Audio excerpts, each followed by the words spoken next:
Welcome to my channel. आज हम discuss करेंगे करंट अफेयर्स का practice set number 4।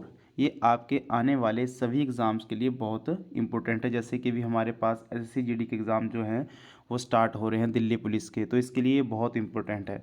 Question number 1, किस केंद्रीय मंत्रालय ने फर्जी ऑनलाइन समीक्षाओं और रेटिंग से निपटने के लिए दिशा निर्देश लॉन्च किए?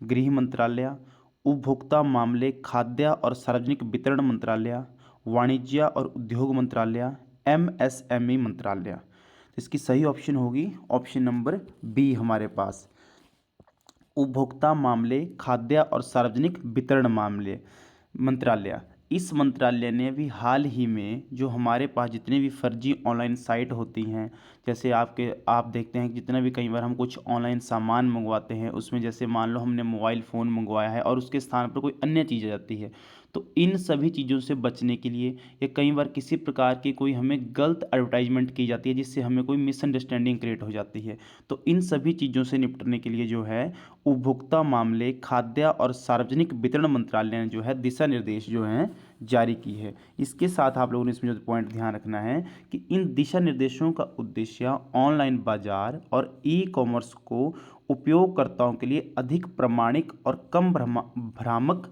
बनाना है।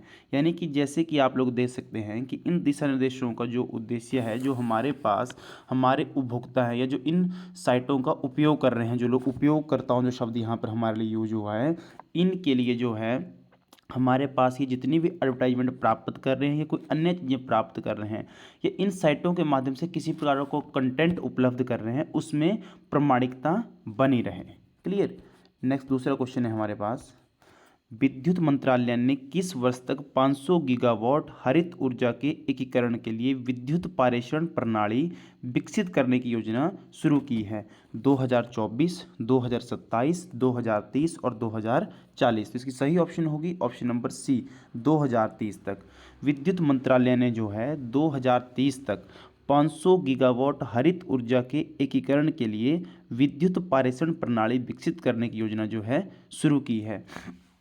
आप लोगों ने यहाँ पर ध्यान रखना है कि हमारे पास जितने भी, चाहे वो राष्ट्रीय स्तर के सम्मेलन हो या अंतर्राष्ट्रीय स्तर के सम्मेलन हो, उनमें जो सबसे बड़ा मुद्दा है वो हमारे पास हरित ऊर्जा का मुद्दा है। यानी कि हमारा जो इन्वायरमेंट है और हमारा जो मानव है, उन दोनों में किस प्रकार से इस तरह सामंजस्य स्थापित किया जा सके ताकि जो हमारे पास आने वाली भावी पीढ़ियां हैं उनके लिए हमारे संसाधन जो हैं उचित मात्रा में उपलब्ध हो सके। क्वेश्चन नंबर 3, केंद्रीय मंत्रिमंडल ने राष्ट्रीय खाद्य सुरक्षा अधिनियम के तहत कवर किए गए सभी लाभार्थियों को किस तारीख तक मुफ्त खाद्यान्न उपलब्ध कराने का निर्णय किया है? मार्च 2023, अगस्त 2023, दिसंबर 2023 और मार्च 2024। की सही ऑप्शन है हमारे पास मार्च 2023 तक जो था ये निर्णय लिया गया था। तो इस पॉइंट को आप लोगों ने ध्यान रखना है कि जो हमारा केंद्रीय मंत्रिमंडल था, इसमें जो हमारे पास राष्ट्रीय खाद्य सुरक्षा अधिनियम, इस पॉइंट को आप लोगों ने ध्यान रखना है जरूर यहाँ पे।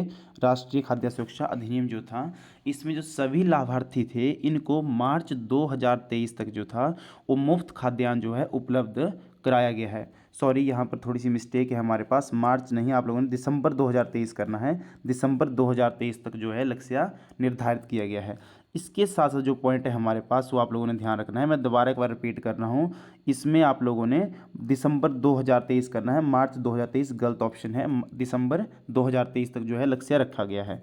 इसके साथ जो हमारा तो पॉइंट है, लाभार्थी परिवार जो मोटे अनाज के लिए ₹1, गेहूं के लिए ₹2 और गेहूं के लिए ही ₹3, ठीक है, जो हमारे पास अच्छी गेहूं होती है थोड़ी सी, उसके लिए ₹3 का भुगतान करते थे। प्रति किलोग्राम चावल के लिए अब अगले 1 वर्ष के लिए 35 किलोग्राम खाद्यान्न जो है वो मुफ्त मिलेगा।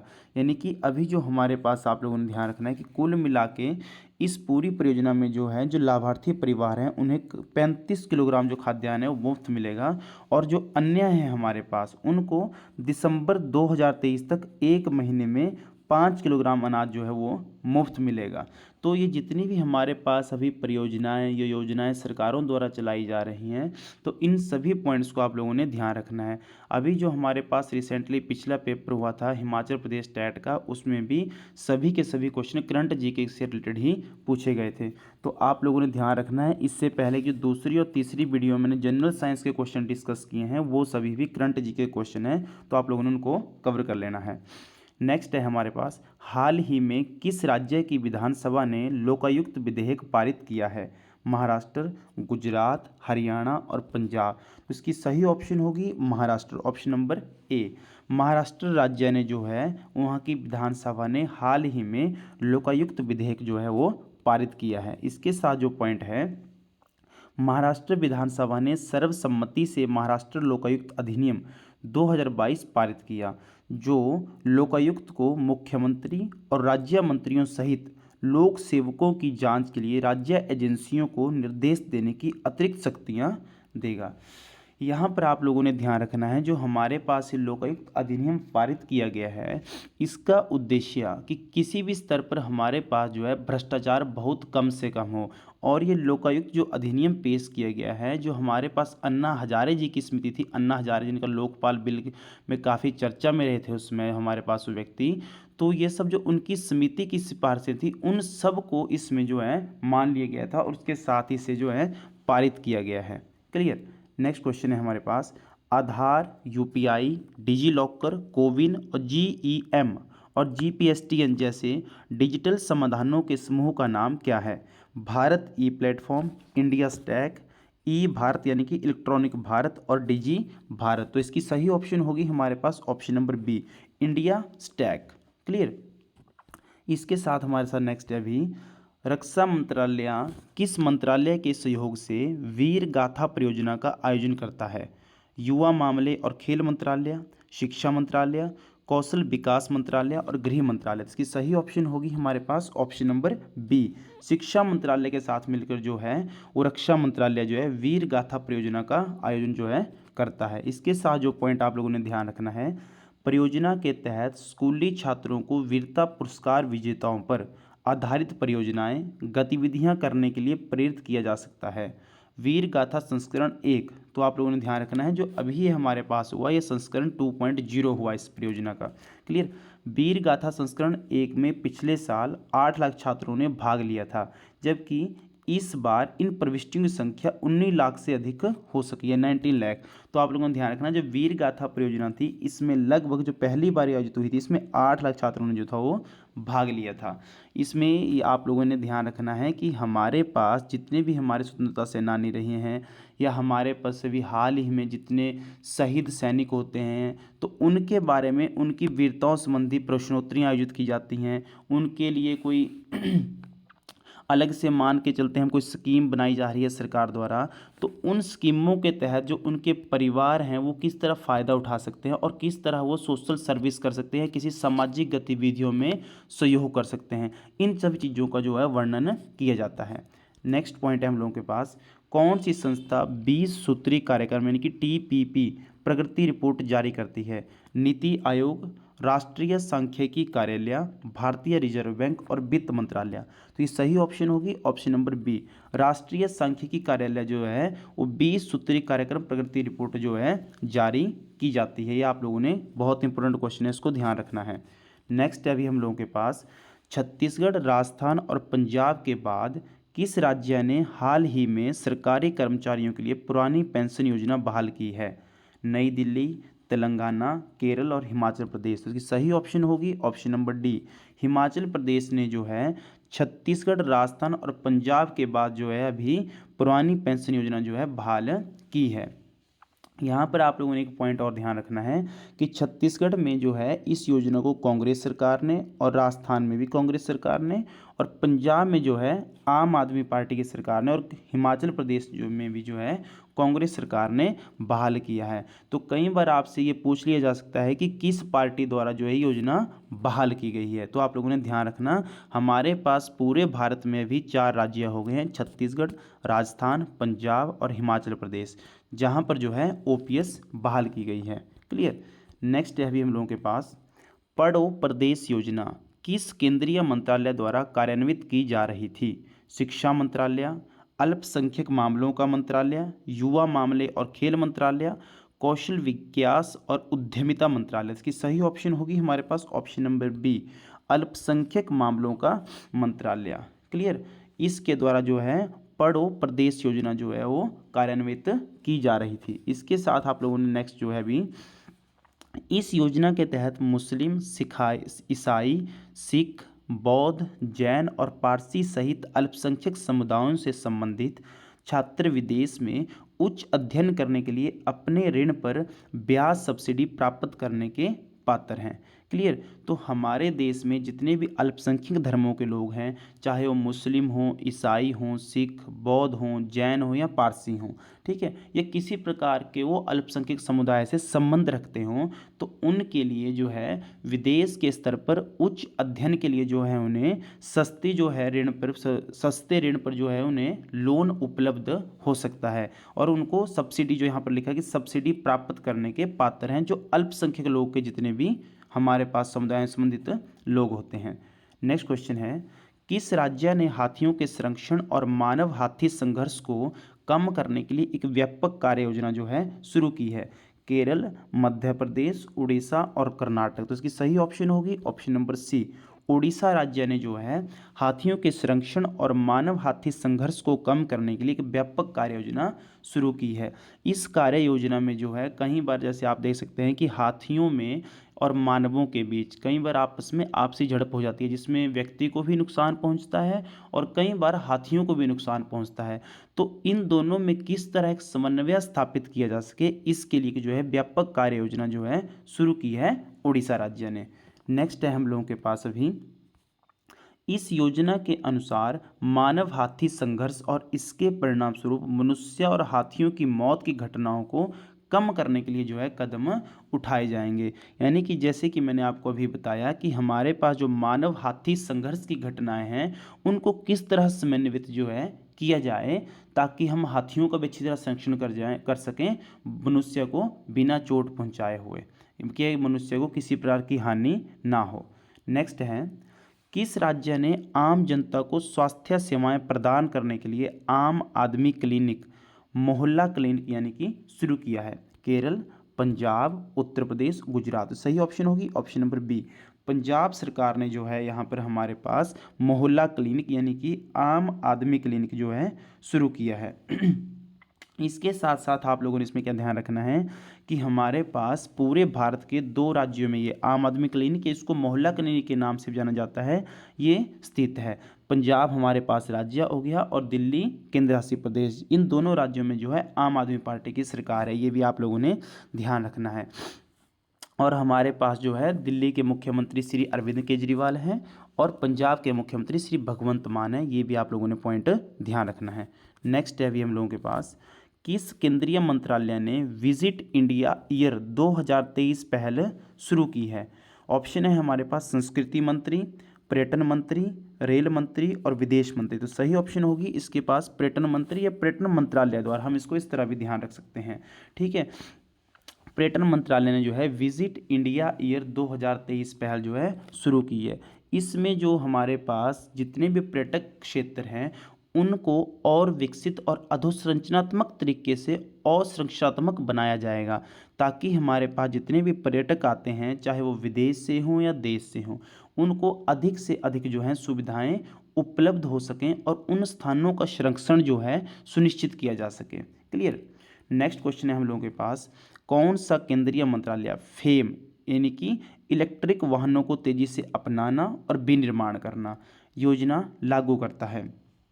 ऑप्शन है हमारे पास इलेक्ट्रॉनिक्स और आईटी मंत्रालय, भारी उद्योग मंत्रालय, विज्ञान और प्रौद्योगिकी मंत्रालय, आवास और शहरी मामलों का मंत्रालय। तो इसकी सही ऑप्शन होगी ऑप्शन नंबर बी है हमारे पास, भारी उद्योग मंत्रालय जो है इस पद्धति को या इस योजना को जो है लागू करता है।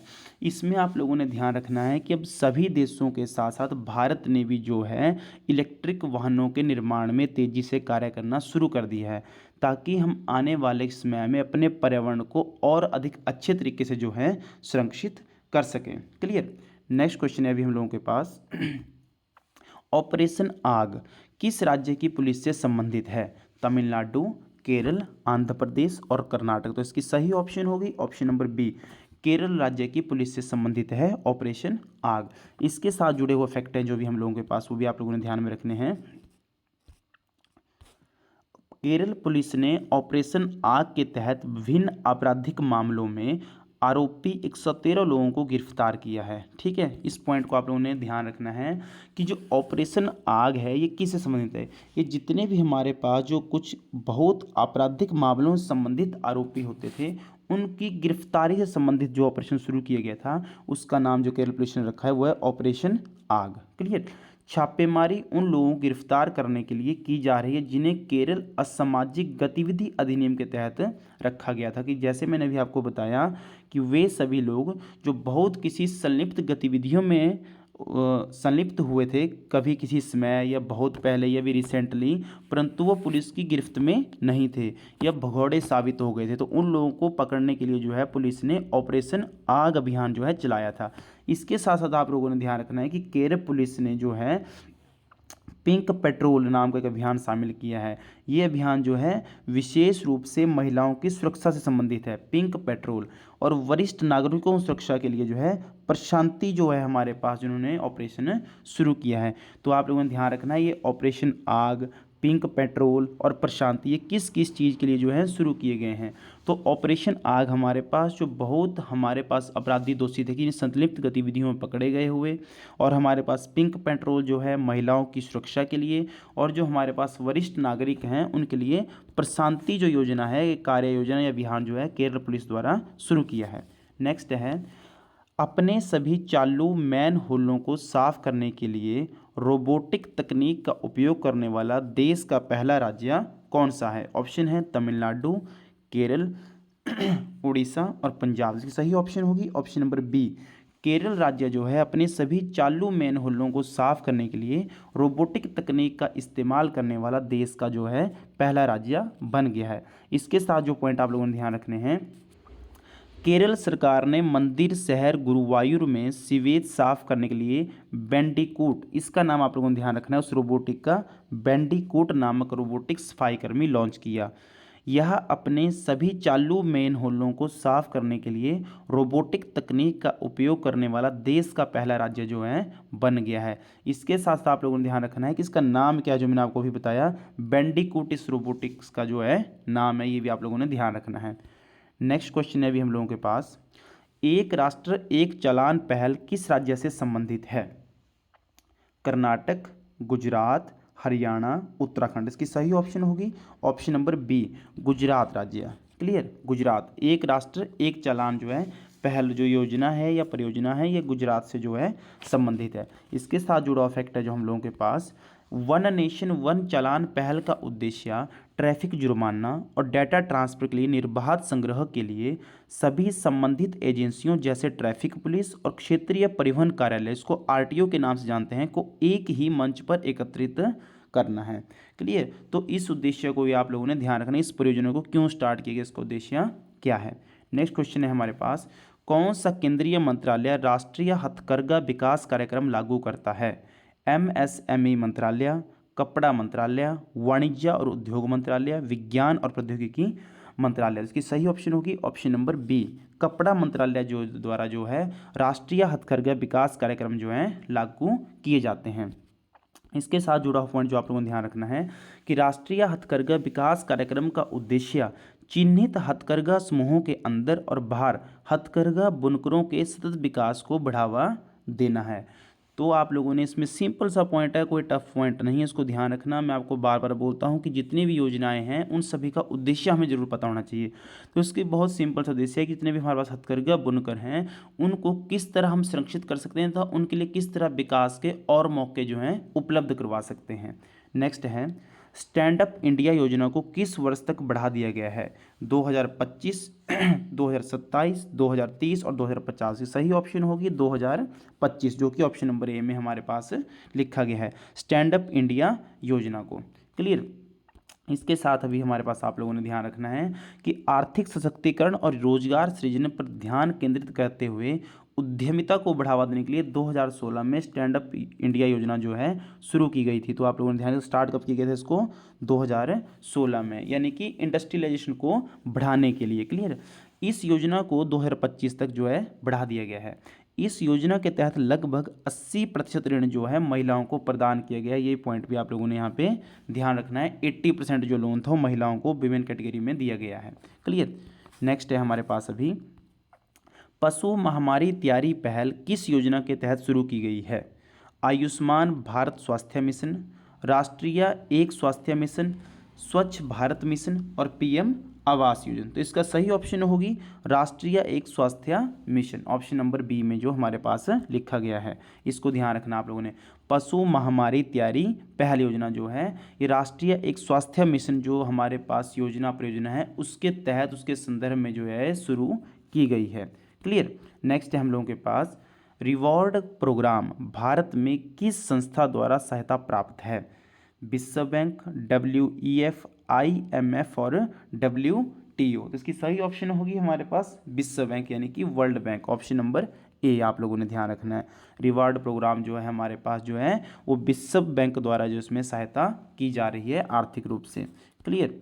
नेक्स्ट अभी हम लोगों के पास कि कार्यक्रम के माध्यम से कृषि लचीलेपन के लिए वाटरशेड का कायाकल्प एक विश्व बैंक सहायता प्राप्त पहल है जिसे 2021 से 26 तक कार्यान्वित किया जा रहा है। तो आप लोगों ने यहाँ पे ध्यान रखना जो मैंने अभी भी आपको नाम बताया रिवार्ड प्रोग्राम का, रिवार्ड प्रोग्राम, इसको जो अवधि है या इसकी जो पूरी ड्यूरेशन है वो 2021 से 26 तक जो है वो डिसाइड की गई है।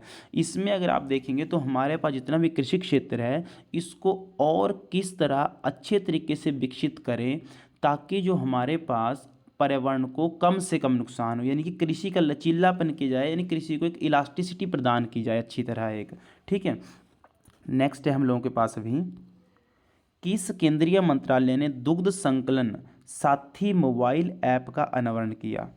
जल शक्ति मंत्रालय, MSME मंत्रालय, भारी उद्योग मंत्रालय और वाणिज्य और उद्योग मंत्रालय। तो इसकी सही ऑप्शन होगी हमारे पास भारी उद्योग मंत्रालय, ऑप्शन नंबर सी। इस मंत्रालय ने जो है भारी उद्योग मंत्रालय ने दुग्ध संकलन साथी मोबाइल ऐप का जो है अनावरण किया है। इसमें हमारे पास इस मोबाइल ऐप का उद्देश्य दूध की गुणवत्ता में सुधार करना, हितधारकों के बीच पारदर्शिता को बढ़ावा देना और दूध सहकारी समितियों सहित जमीनी स्तर पर ग्रामीण स्तर पर संचालन को सुव्यवस्थित करना है।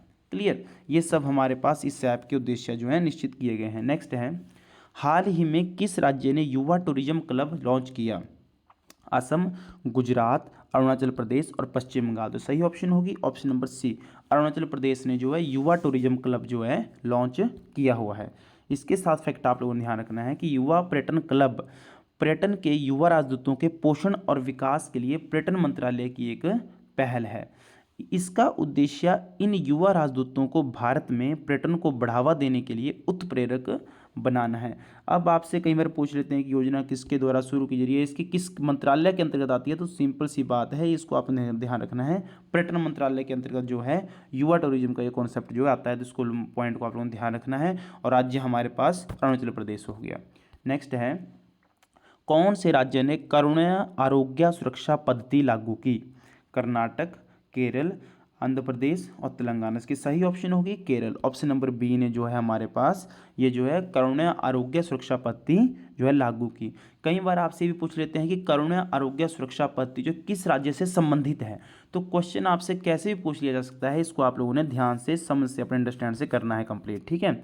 इसके साथ जुड़ा फैक्ट है, केरल को उसकी राज्य स्वास्थ्य सुरक्षा योजनाओं के लिए राष्ट्रीय स्वास्थ्य सेवा उत्कृष्टता पुरस्कार जो है वो मिला है। इसके अतिरिक्त केरल की करुणा आरोग्य सुरक्षा पद्धति जो मैंने अभी क्वेश्चन में डिस्कस किया योजना को सार्वजनिक स्वास्थ्य उत्कृष्टता पुरस्कार से जो है मान्यता दी गई है। तो आप लोगों ने ध्यान रखना है इसको कौन सा जो पुरस्कार हमारे पास दिया गया, सार्वजनिक स्वास्थ्य उत्कृष्टता पुरस्कार। क्लियर। नेक्स्ट क्वेश्चन है अभी हम लोगों के पास, खेलो इंडिया राष्ट्रीय खेल विकास कार्यक्रम योजना किस वर्ष से लागू की जा रही है? 2006, 2016, 2018, 2020। तो अब ये स्टार्ट हुआ था हमारे पास 2016 में, इसको ध्यान रखना आपने, खेलो इंडिया राष्ट्रीय खेल विकास कार्यक्रम। नेक्स्ट अभी हम लोगों के पास, किस केंद्रीय मंत्रालय ने स्किल इंडिया डिजिटल कार्यक्रम शुरू किया? शिक्षा मंत्रालय, कौशल विकास और उद्यमिता मंत्रालय, महिला और बाल विकास मंत्रालय और गृह मंत्रालय। इसकी सही ऑप्शन होगी ऑप्शन नंबर बी, कौशल विकास और उद्यमिता मंत्रालय ने जो है स्किल इंडिया डिजिटल कार्यक्रम जो है शुरू किया है। इसको ध्यान रखना आपने, कौशल विकास और उद्यमिता मंत्रालय। क्लियर। इसके साथ जुड़ा हुआ फैक्ट जो है हमारे पास, कौशल विकास और उद्यमिता मंत्रालय ने कौशल विकास, शिक्षा, रोजगार और उद्यमिता से संबंधित विभिन्न सरकारी पहलों को एक ही मंच पर समेकित करने के उद्देश्य से एक डिजिटल सार्वजनिक बुनियादी ढांचे यानी डीपीआई स्किल इंडिया डिजिटल जो है लॉन्च किया है। तो इसमें आपने पॉइंट्स ध्यान रखने कि किस किस को हमने इस एक ही मंच पर समेकित किया है, वो क्या क्या पॉइंट्स हैं, क्या क्या बिंदु हैं। विकास हो गया, कौशल की बात हो, शिक्षा की हो, रोजगार की हो, इंडस्ट्रियलाइजेशन उद्यमिता की बात हो, इन सभी चीज़ों को हमने एक ही प्लेटफॉर्म पर जो है इकट्ठा करना था। इस उद्देश्य से जो है आपने इसको स्टार्ट किया गया था। इसको आप ध्यान रखना, स्किल इंडिया डिजिटल जो है प्रोग्राम जो है लॉन्च हुआ है। क्लियर। नेक्स्ट पॉइंट अभी हम लोगों के पास, भारत में राष्ट्रीय रसद नीति एनएलपी कब शुरू की गई थी? 2022 2020 2018 2016। इसकी सही ऑप्शन होगी 2022 में, जो ए ऑप्शन में हमारे पास लिखा गया है, राष्ट्रीय रसद नीति 2022 में। क्लियर। इसके साथ जुड़ा फैक्ट जो आप लोगों ने ध्यान रखना है हमारे पास, एनएलपी अन्य बातों के साथ साथ प्रक्रिया सुधार, लॉजिस्टिक्स सेवाओं में सुधार, डिजिटलीकरण, मानव संसाधन विकास और कौशल सहित सॉफ्ट इंफ्रास्ट्रक्चर और लॉजिस्टिक्स क्षेत्र के विकास पहलू को संबोधित जो है करता है। तो इस परियोजना में आप लोगों ने ध्यान रखना है किन किन चीज़ों को शामिल किया जा रहा है, वो हमारे पास बहुत इंपॉर्टेंट पॉइंट होता है। क्लियर। तो ये सभी आप लोगों ने ध्यान में रखने हैं। नेक्स्ट क्वेश्चन है, किस भारतीय राज्य ने गरीबी उन्मूलन योजना ओरोनोडई 2.0 जो है शुरू की है? उड़ीसा, असम, पश्चिम बंगाल और झारखंड। तो इसको सही ऑप्शन है हमारे पास ऑप्शन नंबर बी, असम राज्य ने जो है हमारे पास गरीबी उन्मूलन योजना यानी कि ओरोनोडई 2.0 जो है शुरू की है। क्लियर। इस पॉइंट को भी आप लोगों ने यहाँ पे ध्यान रखना है। नेक्स्ट क्वेश्चन है, अनुभव पोर्टल किस केंद्रीय मंत्रालय से संबंधित है? कार्मिक लोक शिकायत और पेंशन मंत्रालय, वित्त मंत्रालय, एमएसएमई मंत्रालय, कौशल विकास और उद्यमिता मंत्रालय। इसकी सही ऑप्शन होगी ऑप्शन नंबर ए हमारे पास, कार्मिक लोक शिकायत और पेंशन मंत्रालय के साथ जो है अनुभव पोर्टल जो है संबंधित है। क्लियर है, कार्मिक लोक शिकायत और पेंशन मंत्रालय।